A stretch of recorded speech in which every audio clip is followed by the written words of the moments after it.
ಈಗ ನಾಳೆಯಿಂದ ಪಾದಯಾತ್ರೆಗೆ ಹೊರಡುತ್ತಿದ್ದಾರೆ ದೋಸ್ತಿ ಪಾಳೆಯ. ಪಾದಯಾತ್ರೆ ಎಲ್ಲೆಲ್ಲಿ ನಡೆಯುತ್ತೆ ಅಲ್ಲೆಲ್ಲ ನಾವು ಕೇಳೋ ಪ್ರಶ್ನೆಗೇನೆ ನೀವು ಉತ್ತರ ಕೊಡಿ, ಬೇರೆ ಏನು ಮಾತನಾಡಬೇಡಿ ಅನ್ನೋದು ಕಾಂಗ್ರೆಸ್ನ ಎಕ್ಸ್ಪೆಕ್ಟೇಷನ್. ಡಿ.ಕೆ. ಶಿವಕುಮಾರ್ ಅವರ ಮಾತು ಕೂಡ ಅದೇ. ಹಾಗಾದ್ರೆ ಹೇಗೆ ದೋಸ್ತಿಗೆ ಟಕ್ಕರ್ ಕೊಡ್ಲಿಕ್ಕೆ ಸಿದ್ಧವಾಗಿದೆ ಕೈಪಡೆ? ಗಮನಿಸ್ತಾ ಹೋಗೋಣ ಒಂದಷ್ಟು ಅಂಶಗಳನ್ನ. ಬಿಜೆಪಿ ಕಾಲದ ಹಗರಣಗಳನ್ನ ಹೊರಗೆ ಎಳೆಯುವ ಸದ್ಯಕ್ಕೆ ವಾರ್ನಿಂಗ್ ಕೊಟ್ಟಿದ್ದಾರೆ, ಮುಂದೆ ಎಳಿತಾರ ನೋಡೋಣ ಕಾದು. ಈಗಾಗಲೇ ಬಿಜೆಪಿ ಹಗರಣಗಳ ಬಗ್ಗೆ ತನಿಖೆ ಚುರುಕಾಗಿದೆಯಂತೆ. ಎಲ್ಲಿ ಯಾವ ರೀತಿ ಗೊತ್ತಿಲ್ಲ, ಕಾಂಗ್ರೆಸ್ನವರು ಉತ್ತರ ಕೊಡ್ಲಿ ಅದಕ್ಕೆ. ಆದಷ್ಟು ಬೇಗ ಜನರ ಮುಂದೆ ವರದಿಯನ್ನ ತೆರೆದಿಡಬೇಕು ಅನ್ನೋದು ಕಾಂಗ್ರೆಸ್ನ ಪ್ಲಾನಿಂಗ್. ದೋಸ್ತಿಗಳ ಪಾದಯಾತ್ರೆಗೆ ಕಾಂಗ್ರೆಸ್ನಿಂದ ಇದೀಗ ಕೌಂಟರ್ ಕೊಡ್ಲಿಕ್ಕೆ ಈ ರೀತಿಯಾದ ಸಿದ್ಧತೆಯನ್ನ ಮಾಡಿಕೊಳ್ಳಲಾಗ್ತಾ ಇದೆ. ಬಿಜೆಪಿ ಪಾದಯಾತ್ರೆ ವಿರುದ್ಧ ಜನಾಂದೋಲನ ಸಮಾವೇಶ ಇವತ್ತು ಬಿಡದಿಯಿಂದ ಪ್ರಾರಂಭವಾಗಿದೆ. ಪ್ರತಿದಿನ 11 ಗಂಟೆಗೆ ಬಿಡದಿಯಿಂದ ಪ್ರಾರಂಭವಾಗಿ ಮೈಸೂರಿನವರೆಗೂ ಕೂಡ ಪ್ರಮುಖ ತಾಲೂಕು ಕೇಂದ್ರಗಳಲ್ಲಿ ಸಮಾವೇಶವನ್ನು ನಡೆಸುತ್ತಂತೆ ಕಾಂಗ್ರೆಸ್. ಪಾದಯಾತ್ರೆಯ ಎಲ್ಲಾ ಮಾರ್ಗದಲ್ಲೂ ಕೂಡ ಜನಾಂದೋಲನ ಸಭೆ ನಡೆಯುತ್ತೆ. ಆ ಸಭೆಯಲ್ಲಿ ಕೇಂದ್ರ ಸರ್ಕಾರದಿಂದ ರಾಜ್ಯಕ್ಕಾಗ್ತಿರೋ ಅನ್ಯಾಯದ ಬಗ್ಗೆ ಮಾತನಾಡ್ತಾರಂತೆ ನಾಯಕರು, ಚರ್ಚೆ ಮಾಡ್ತಾರಂತೆ ಸ್ಥಳೀಯ ನಾಯಕರ ಜೊತೆಯಲ್ಲಿ. ಬಿಜೆಪಿ ಕಾಲದ ಹಗರಣಗಳ ಬಗ್ಗೆ ಜನರಿಗೆ ಮಾಹಿತಿ ಕೊಡ್ತಾರಂತೆ. 1 ವರ್ಷ ಆಯ್ತು ಅಧಿಕಾರಕ್ಕೆ ಬಂದು, 1 ವರ್ಷ ಮರ್ತೋಗಿದ್ರು ಕಾಂಗ್ರೆಸ್ನವರು ಕೂಡ ಬಹುಶಃ. ಈಗ ಆ ಕಾಂಗ್ರೆಸ್ ಪಕ್ಷದ ಮೇಲೆ ಆರೋಪ ಬಂದಾಗ ಬಿಜೆಪಿ ಹಿಂದೂ ಹಗರಣಗಳನ್ನ ಮಾಡಿತ್ತು ಅನ್ನೋದನ್ನ ಜನರಿಗೆ ಮತ್ತೆ ನೆನಪು ಮಾಡುವ ಕಾರ್ಯಕ್ರಮವನ್ನ ಈ ವೇದಿಕೆಯ ಮೂಲಕ ಹಮ್ಮಿಕೊಂಡಿದೆ ಕೈಪಾಳೆಯ. ಇನ್ನು ಇದೇ ತಿಂಗಳ 3ರಂದು ಅಂದ್ರೆ ನಾಳೆ ರಾಮನಗರ, ನಾಡಿದ್ದು ಚನ್ನಪಟ್ಟಣ, ಇನ್ನು 5ನೇ ತಾರೀಕು ಮದ್ದೂರು, 6ನೇ ತಾರೀಕು ಮಂಡ್ಯ, 9ನೇ ತಾರೀಕು ಮೈಸೂರಿನಲ್ಲಿ ಕಾರ್ಯಕ್ರಮ ಹಮ್ಮಿಕೊಂಡಿದೆ ಕಾಂಗ್ರೆಸ್ ಪಾಳೆಯ. ಬಿಜೆಪಿ ಪಾದಯಾತ್ರೆ ಸಾಗುವ ಮೊದಲೇ ಕಾಂಗ್ರೆಸ್ ಸಮಾವೇಶವನ್ನ ನಡೆಸಿ ಟಕ್ಕರ್ ಕೊಡುವ ಪ್ರಯತ್ನವನ್ನ ಮಾಡ್ತಾ ಇದೆ. ಸರ್ಕಾರದಲ್ಲಿ ಮಾಡಿದ ಹಗರಣದ ಜವಾಬ್ದಾರಿ ಯಾರು ಹೊತ್ಕೋತಾರೆ? ಜನ ನಮ್ಗೆ ಆಯ್ಕೆ ಮಾಡಿ ಕಳ್ಸಿಕೊಟ್ಟಿದ್ದಾರೆ. ಇದೆಲ್ಲ ಯಾರು ಮುಖ್ಯಮಂತ್ರಿ ಆಗಿದ್ರು, ಹೆಂಗಾಯ್ತು, ಹೆಂಗ್ ಬ್ಯಾಂಕ್ ಹೋಯ್ತು ಅದೆಲ್ಲ ಹೇಳ್ಬೇಕಲ್ಲ. ಈಗ ನಮ್ಮ ಬಗ್ಗೆ ಮಾತಾಡ್ತಾರೆ. ಪಾದಯಾತ್ರೆ ನಡ್ಕೊಂಡು ಬಂದಾಗ ನೀವು ಅವ್ರಿಗೆಲ್ಲ ಈಗ ನಾನೇನು ಪ್ರಶ್ನೆ ಕೇಳಿದ್ರೆ ಅದಕ್ಕೆಲ್ಲ ಉತ್ತರ ಹೇಳಿ. ಅವರು ನಮ್ಮನ್ನ ಜೈಲ್ಗೆ ಹಾಕ್ಸ್ಬೇಕು ಅಂತ ಭಾಳ ದೊಡ್ಡ ಸಂಚು ನಡೀತಾ ಇದೆ, ನನಗೆ ಗೊತ್ತಿದೆ. ಮುಂಚೆ ಒಂದು ಅವಕಾಶ ಸಿದ್ದರಾಮಯ್ಯವರು ಕೊಡೋಣ, ಒಂದು ಶೋಕಾಸ್ ನೋಟಿಸ್ ಅನ್ನು ಕೊಟ್ಟಿದ್ದಾರೆ. ಇನ್ನು ನಿನ್ನೆ ಸಚಿವ ಸಂಪುಟ ಸಭೆಯಲ್ಲಿ ನಿರ್ಣಯ ಕೈಗೊಂಡ ಮೇಲೆ ಕಾಂಗ್ರೆಸ್ ಪಕ್ಷದಿಂದ 3 ಪ್ರಮುಖ ಸವಾಲ್ಗಳ ಆಚೆ ಬರ್ತಾ ಇತ್ತು. ಈ ನೋಟಿಸ್ ನೀಡಿದ್ದೆ ರಾಜ್ಯಪಾಲರು ತಪ್ಪು ಅಂತ ಹೇಳಿ ತರಾತುರಿಯಲ್ಲಿ ಕೊಟ್ಟುಬಿಟ್ರು. ಅರ್ಜೆಂಟ್ ಅಲ್ಲಿ ಇಷ್ಟು ಬೇಗ ಕೊಟ್ಟಿದ್ದು ಯಾಕೆ ರಾಜ್ಯಪಾಲರು ನೋಟಿಸ್ ಅನ್ನ ಅನ್ನೋದು 2ನೇದು.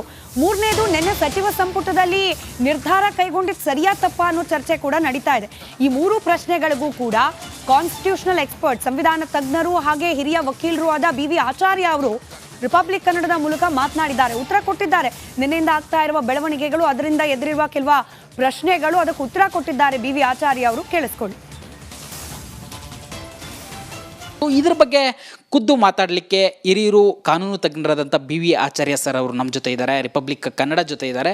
ಅವರನ್ನು ಕೇಳ್ತಾ ಹೋಗೋಣ ಏನಾಗ್ಬೋದು ಈ ಒಂದು ಪ್ರಕರಣದಲ್ಲಿ ಅಂತೇಳಿ. ಕೆಲವೊಂದು ಅಲಿಗೇಷನ್ಸ್ ರಾಜ್ಯಪಾಲರ ಕಚೇರಿ ಮೇಲೆ ಬರ್ತಾ ಇರ್ತಕ್ಕಂಥದ್ದು. ಅದರಲ್ಲಿ ಪ್ರಮುಖವಾಗಿ ಇಲ್ಲ ಯಾವುದೇ ಒಂದು ಮೆಟೀರಿಯಲ್ ಎವಿಡೆನ್ಸ್ ಇಲ್ಲದೆ ಇದ್ದರೂ ಸಹ ಒಂದು ಶೋಕಾಸ್ ನೋಟಿಸನ್ನು ಮೊದಲ ಭಾಗವಾಗಿ ರಾಜ್ಯಪಾಲರು ಕೊಟ್ಟಿದ್ದಾರೆ. 2ನೇದಾಗಿ ಪ್ರಾಸಿಕ್ಯೂಷನ್ಗೆ ಅನುಮತಿ ಕೊಡೋ ಮಾಹಿತಿಯೂ ಇದೆ ಅಂತೇಳಿ ಹೇಳ್ತಾ ಇರ್ತಕ್ಕಂಥದ್ದು. ಒಂದು ವೇಳೆ ಯಾವುದೇ ಒಂದು ಮೆಟೀರಿಯಲ್ ಎವಿಡೆನ್ಸ್ ಇಲ್ಲದೆ ಒಂದು ವೇಳೆ ರಾಜ್ಯಪಾಲರು ಅನುಮತಿಯನ್ನು ಪ್ರಾಸಿಕ್ಯೂಷನ್ಗೆ ಕೊಟ್ಟಿದ್ದೆ ಆದರೆ ಇದನ್ನು ಯಾವ ರೀತಿ CM ಚೀಫ್ ಮಿನಿಸ್ಟರ್ ಎದುರಿಸಬೇಕಾಗುತ್ತೆ? ಕಾನೂನು ಹೈಕೋರ್ಟ್ಗೆ ಹೋದರೆ ಅಥವಾ ಸುಪ್ರೀಂ ಕೋರ್ಟ್ಗೆ ಹೋದರೆ ಇದನ್ನು ರಾಜ್ಯಪಾಲರ ಒಂದು ಪ್ರಾಸಿಕ್ಯೂಷನ್ ಅನುಮತಿಯನ್ನು ತಡೆ ಹಿಡಿಯೋದಕ್ಕೆ ಅವಕಾಶ ಇದೆಯಾ ಅಂತ? ಅಲ್ಲ, ಯಾವುದೇ ಡಿಸಿಷನ್ ಯಾವ ಅಥಾರಿಟಿ ಇದ್ದೇ ಆಗಲಿ ಅದನ್ನು ಸಾಮಾನ್ಯವಾಗಿ ಚಾಲೆಂಜ್ ಮಾಡ್ಬೋದು. ಬಟ್ ಯಾವುದು ತೀರ್ಮಾನ ಗವರ್ನರ್ ತಗೊಳ್ತಾರೆ ಅದನ್ನು ಕೂಡ ಮಾಡ್ಬೋದು. ಬಟ್ ಕಾನೂನು ಪ್ರಕಾರ ಗವರ್ನರ್ ಮತ್ತು ಪ್ರೆಸಿಡೆಂಟ್ ಅವರನ್ನು ಪಾರ್ಟಿ ಮಾಡಲಿಕ್ಕೆ ಆಗೋದಿಲ್ಲ. ದೇರ್ಫೋರ್ ನನ್ನ ಅಭಿಪ್ರಾಯ ಪ್ರಕಾರ ಗವರ್ನರ್ ಸ್ಯಾಂಕ್ಷನ್ ಕೊಟ್ಟರೆ ಅವರನ್ನು ಪಾರ್ಟಿ ಮಾಡಿ ಅದನ್ನು ಚಾಲೆಂಜ್ ಮಾಡಲಿಕ್ಕೆ ಆಗೋದಿಲ್ಲ. ಬಟ್ ಆ ಸ್ಯಾಂಕ್ಷನ್ನ ಬೇಸಿಸ್ನಲ್ಲಿ ಫರ್ದರ್ ಪ್ರೊಸೀಡಿಂಗ್ಸ್ ಆಗುವಾಗ that can be challenged, in which you can also say the sanction given was wrong. ಈಗ ಸ್ಯಾಂಕ್ಷನ್ ಪ್ರಾಸಿಕ್ಯೂಷನ್ ಕೊಟ್ಟ ಕೂಡಲೇ ಕೋರ್ಟು ಸ್ಟ್ರೈಟ್ ಅವೇ ಕನ್ವಿಕ್ಟ್ ಮಾಡಲಿಕ್ಕೆ ಆಗೋದಿಲ್ಲ. There will have to be inquiry or trial. ಆ ಸ್ಟೇಜ್ನಲ್ಲಿ ಈ sanction ಕೊಟ್ಟದ್ದೇ ತಪ್ಪು ಅಂತ ಕೋರ್ಟ್ನಲ್ಲಿ ಸಾಧನೆ ಮಾಡ್ಬೋದು.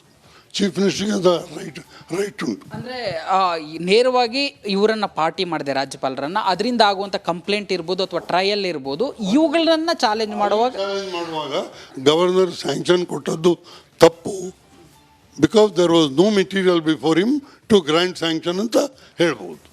ಕೇಳಿದ್ರಲ್ಲ, ಇದು ಹಿರಿಯ ಕಾನೂನು ತಜ್ಞ ಬಿ ವಿ ಆಚಾರ್ಯ ಅವರ ಮಾತು. ಸದ್ಯಕ್ಕೆ ರಾಜ್ಯಪಾಲರು ಶೋಕಸ್ ನೋಟಿಸ್ ಕೊಟ್ಟಿರೋದಾಗಲಿ ಅಥವಾ ಅವ್ರಿಗಿರ್ತಕ್ಕಂಥ ವಿವೇಚನೆಯಲ್ಲಿ ಅವರು ಪ್ರಾಸಿಕ್ಯೂಷನ್ಗೆ ಅನುಮತಿಯನ್ನು ಕೊಡೋದಾಗಲಿ ಇದನ್ನು ಯಾರು ಪ್ರಶ್ನೆ ಮಾಡಲಿಕ್ಕೆ ಬರಲ್ಲ. ಆದರೆ ಅದರ ಪರಿಣಾಮವಾಗಿ ಆಗುವಂಥ ದೂರುಗಳಿರ್ಬೋದು ಅಥವಾ ಕೋರ್ಟ್ ಟ್ರಯಲ್ ಇರ್ಬೋದು, ಇದನ್ನು ಮುಂದಿಟ್ಕೊಂಡು ಆ ವೇಳೆಯಲ್ಲಿ ರಾಜ್ಯಪಾಲರ ಅನುಮತಿ ತಪ್ಪಿದೆ ಅಂತೇಳಿ ಪ್ರಶ್ನೆ ಮಾಡ್ಬೋದು ಹೊರತು ಅವರನ್ನು ನೇರವಾಗಿ ಪಾರ್ಟಿ ಮಾಡಿ ಇದನ್ನು ಪ್ರಶ್ನೆ ಮಾಡೋದಕ್ಕೆ ಆಗೋದಿಲ್ಲ ಅನ್ನೋ ಒಂದು ಮಾತನ್ನು, ಅಭಿಪ್ರಾಯವನ್ನು ಅವ್ರು ಕೊಡ್ತಾ ಇರ್ತಕ್ಕಂಥದ್ದು. ವಿಡಿಯೋ ಜರ್ನಲಿಸ್ಟ್ ಮಹೇಶ್ ಜೊತೆ Nagaraj BF ಸಂದ್ರ, republic TV Kannada, Bengaluru.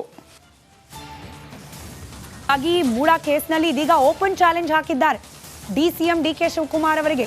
TJ Abraham best lawyer ಜೊತೆ ದಾಖಲೆ ಸಮೇತ ಚರ್ಚೆಗೆ ನಾನು ಸಿದ್ಧ, ನೀವು ಸಿದ್ಧರಿದ್ದೀರಾ, ಕಾನೂನು ಹೋರಾಟಕ್ಕೂ ಕೂಡ ನಾನು ಸಿದ್ಧ, ನೀವು ರೆಡಿನಾ ಅಂತ ಹೇಳಿ ಓಪನ್ ಚಾಲೆಂಜ್ ಹಾಕಿದ್ದಾರೆ. TJ ಅಬ್ರಹಾಂ ಮಾತನಾಡಿದ್ದಾರೆ, ಕೇಳಿಸ್ಕೊಳ್ಳಿ. ಮಂತ್ರಿ ಪರಿಷತ್ ನಿನ್ನೆ TJ ಅಬ್ರಹಾಂ ಕೊಟ್ಟಿದ್ದ ದೂರಿನ ಆಧಾರದ ಮೇಲೆ ಏನು ರಾಜ್ಯಪಾಲರು ಏನು ಶೋಕಸ್ ನೋಟಿಸ್ ಕೊಟ್ಟಿದ್ದು ಅದು ತಿರಸ್ಕಾರ ಮಾಡಬೇಕು, ಅಬ್ರಹಾಂ ಅವರಿಗೆ ಪರ್ಮಿಷನನ್ನು ಕೊಡಬಾರ್ದು ಅನ್ನೋ ಸಂಬಂಧಪಟ್ಟಂತೆ ಮಂತ್ರಿ ಪರಿಷತ್ ನಿರ್ಣಯ ಕೊಟ್ಟಿರೋದು. ಈ ಬಗ್ಗೆ ಮಾತಾಡೋಕ್ಕೆ ಅಬ್ರಹಾಂ ನಮ್ಮ ಜೊತೆ ಇದ್ದಾರೆ. ಸರ್, ಒಂದು ಹೇಳುವಂಥದ್ದು, ನೀವು ಕೊಟ್ಟಿರುವಂಥ ದೂರನ್ನು ಹಿಂಪಡಿಬೇಕು, ನಾನು ಮಂತ್ರಿ ಪರಿಷತ್ತನ್ನು ಏನು ನಿರ್ಣಯ ತೆಗೆದುಕೊಂಡು ರಾಜ್ಯಪಾಲರು ಅದನ್ನು ಹಿಂಪಡಿಬೇಕು ಮತ್ತು ಪ್ರಾಸಿಕ್ಯೂಷನ್ ಪರ್ಮಿಷನ್ ಕೊಡಬಾರ್ದು ಅಂತ. ಇದು ಎರಡೂ ಇವರು ಸಲಹೆ ಏನು ಕೊಟ್ಟಿದ್ದಾರೋ ಅದು ಕೊಡೋವಂಥ ಸಲಹೆನ ಅಂತ ನಾನು ನಿಮಗೆ ಕೇಳ್ತೀವಿ, ಸಾಮಾನ್ಯ ಜನರಿಗೆ ಕೇಳ್ತೀವಿ. ಇದು ಸಲಹೆನ, ಒಂದು ಕ್ಯಾಬಿನೆಟ್ ಡಿಸಿಷನ್ ತೊಗೊಂಡು ನೀವು ಅದನ್ನು ಪ್ರಾಸಿಕ್ಯೂಷನ್ ಕೊಡಬಾರ್ದು ಅಂತ. ಅರೆ, ನೀವು ಉತ್ತರನೇ ಕೊಡಲಿಲ್ಲಲ್ರಿ,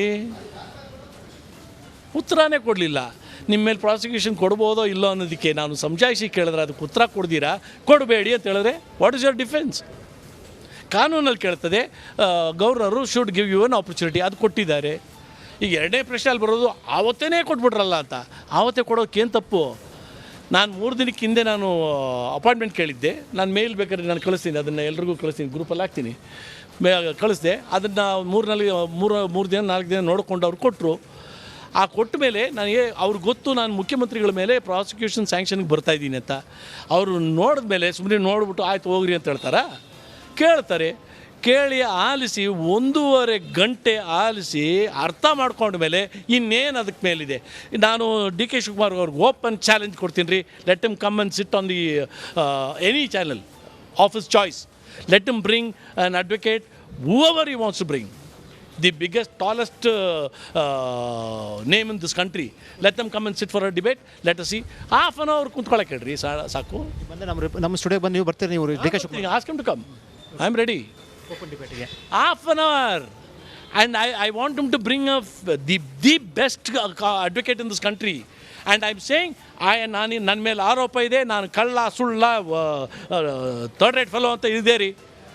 ಬಟ್ ನಾನು ಹೇಳಿರೋದ್ರಲ್ಲಿ ನಿಜ ಇದೆಯೋ ಇಲ್ವೋ, ನಿಜಾಯಿತಿ ಇದೆಯೋ ಇಲ್ವೋ, ಇದನ್ನು ಇನ್ವೆಸ್ಟಿಗೇಟ್ ಮಾಡ್ಬೋದೋ ಇಲ್ವೋ ಅನ್ನೋದನ್ನು ಚರ್ಚೆ ಮಾಡೋಣ. ಕ್ಯಾಮರಾ ಪರ್ಸನ್ ಲಕ್ಷ್ಮೀಪುತ್ರ ಜೊತೆ Vijay zonal, republic TV, Bengaluru.